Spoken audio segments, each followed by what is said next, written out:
ក្នុងវីដេអូនេះដែរខ្ញុំសូមណែនាំអំពីរបៀបចូលប្រើប្រាស់ប្រព័ន្ធប្រឡងនិងមើលលទ្ធផលនៅក្នុងកម្មវិធីមួយ Ethics App ផងដែរបាទជាជំហានដំបូងនៅពេលដែលយើងចូលមកដល់ប្រព័ន្ធនៃការប្រឡងឬក៏មើលលទ្ធផលរបស់មួយ Ethics App នេះសូមគ្រូឬក៏សិស្សានុសិស្សអានការណែនាំបាទអញ្ចឹងនៅពេលដែលយើងបានអានការណែនាំរួចរាល់យើងអាចចុចនៅលើប៊ូតុងដែលមានពាក្យថាចូលប្រឡងបាទចុចនៅលើហ្នឹងមករួចយកពាក្យថាបន្តបាទមកដល់ចំណុចនេះដែរគឺជាចំណុចដែលយើងត្រូវបំពេញព័ត៌មានផ្ទាល់ខ្លួនបាទដូចជាការជ្រើសរើសខេត្តស្រុកសាលារៀនថ្នាក់និងឈ្មោះរបស់យើងជាដើមបាទ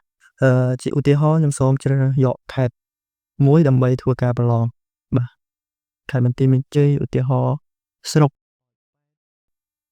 សាលារៀនអនុវិទ្យាល័យឬក៏វិទ្យាល័យតាមបងប្អូនបាទបន្ទាប់មកយើងជ្រើសរើសថ្នាក់ដើម្បីធ្វើការប្រឡងបាទខ្ញុំសូមជ្រើសរើសយកថ្នាក់ទី7ហើយនេះគឺជាទិន្នន័យសិស្សនៅក្នុងសាលាដែលយើងបានជ្រើសរើសអំបញ្ញមិញហ្នឹងអញ្ចឹងខ្ញុំសូមជ្រើសរើសយកឈ្មោះមួយដើម្បីជាឧទាហរណ៍ទេបាទ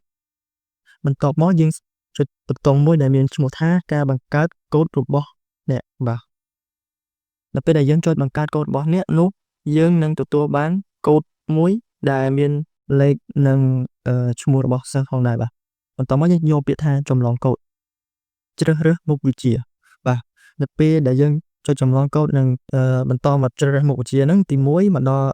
កន្លែងហ្នឹងដែរសូមលោកគ្រូអ្នកគ្រូនិងសិស្សានុសិស្សផ្ទៀងផ្ទាត់ទៅលើព័ត៌មានរបស់យើងដែលបានបំពេញមុនហ្នឹងបាទបន្ទាប់មកបើសិនជាត្រឹមត្រូវហើយយើងអាចជ្រើសរើសមុខវិជ្ជាដែលយើងចូលរួមប្រឡងហ្នឹងអញ្ចឹងឧទាហរណ៍ខ្ញុំសូមជ្រើសរើសយកមុខវិជ្ជាភាសាខ្មែរបាទយើងសិលេចនៅលើមុខវិជ្ជាភាសាខ្មែរមកបន្ទាប់មកយើងមកកាន់កន្លែងតំណភ្ជាប់ទៅកាន់កម្មវិធីប្រឡងបាទបន្ទាប់មកយើងសូមជ្រើសយកពាក្យប៊ូតុងមួយដែលមានឈ្មោះថាចូលរួមប្រឡងបាទចុចនៅលើហ្នឹងមកបាទបន្ទាប់មកកន្លែងនេះគឺនឹងឲ្យយើងវាយលេខកូដបាទចំពោះលេខកូដនេះដែរខ្ញុំសូមបញ្ជាក់ថាគឺ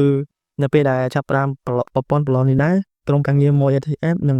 ផ្ដល់ជូនលេខកូដគ្រប់មុខវិជ្ជាទៅកាន់លោកគ្រូនិងសិស្សានុសិស្សផងដែរ